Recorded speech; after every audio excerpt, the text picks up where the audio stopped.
Hi, Geraldine again from Highgate Proactive Health. I just wanted to share a few things that have happened to me just recently. Let's start at the beginning. When I started studying naturopathy, I had a basic understanding that I wasn't living the life I was intended to live. I'm a naturally happy person. I challenge myself to get smiles out of others on a daily basis. I have smile lines I'm proud of. I love nursing, and when I worked with older patients, they would always say how wonderful it was to see my smiling face on the ward. Now I moved from adult medicine and surgery into neonatology. That's tiny babies, the first 28 days of life. I became a specialist in the area of babies. I had my own babies and moved countries with my families and felt nursing shifts were no longer a viable lifestyle option and that I didn't enjoy it more than I enjoyed my family. So something had to change. At that point, my son, who is amazingly fit and healthy, was showing signs of deafness. My daughter started to develop eczema. Both of these problems are small and easily remedied, one with grommets in his ears, the other with changing her diet. But as I listened to my own intuition and her behaviours, so I listened to them, not just to my traditional nursing training and the training of the dietitians that was proving to be fruitless. So we overcame those issues, one surgically, which I later discovered and have constantly used, herbs, with subsequent problems in his ears. So these are small issues, I hear you say, and I agree. But small problems can become all-consuming in our lives, and I'm sure you know what I'm talking about. So we need to take control. So that was when, with the support of my husband, I chose to move away from the medical model to the complementary model of care. I call what I do complementary, as everyone who comes to see me is undergoing some form of medical care, and what I do must enhance and support that medical model.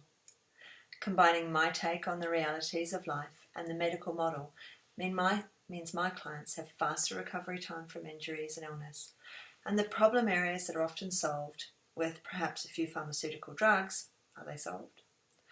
But with lifestyle changes, they really can be solved using foods, nutrients and herbal supplements, until such a time as just eating the right foods with some small support mechanisms deal with those problems. I, for one, suffered from terrible asthma. I was hospitalised as a child on numerous occasions. I learned the Buteyko breathing method. I now, having always as I grew up taken inhalers and done all sorts of other things and prednisolone and pills, I don't take anything. For the last 8 years I've been completely asthma free, simply because I've learned to breathe properly.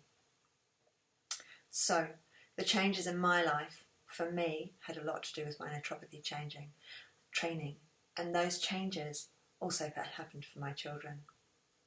So now we get to a point where my life is changing again. When I first started in naturopathy, my area of specialisation was clearly babies and small children. And into their bargain came their mothers and other family members, and they all became my clients. Now my babies have grown. My daughter's 12, my son 15, or almost. And my current crop of clients' babies and their loved ones have grown as well. And everyone is moving on to a different phase in life. I see many women now with menopausal issues, and so many people with stomach, gut and bowel issues, and also many people with emotional, stress and anxiety issues. But most recently of all is the start of my understanding of cancer care. Those around me are beginning to become sufferers of cancer, and I have the capability to learn about it and to teach what I learn to them and to others concerning cancer care. So now I'm moving into a new phase. This is the new me. This is talking about and helping cancer sufferers. I'm reading the most amazing book at the moment, which is motivating me to help my friends and clients who are now undergoing cancer treatment. It's called Radical Remissions by Kelly Turner, PhD.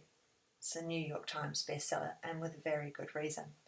Look at my copy. I haven't marked a book in this way in a very long time.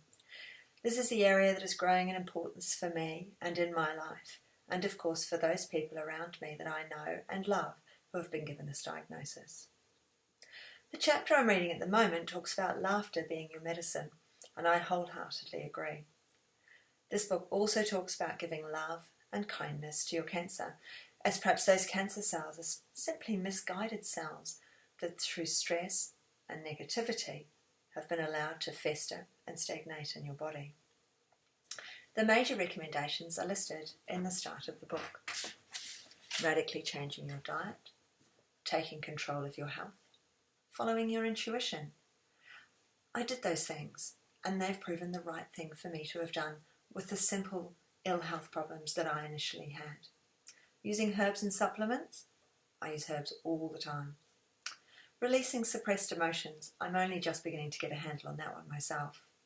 Embracing social support, I know how important social support is. I had very little of it here. Now I have some wonderful friends here in Adelaide.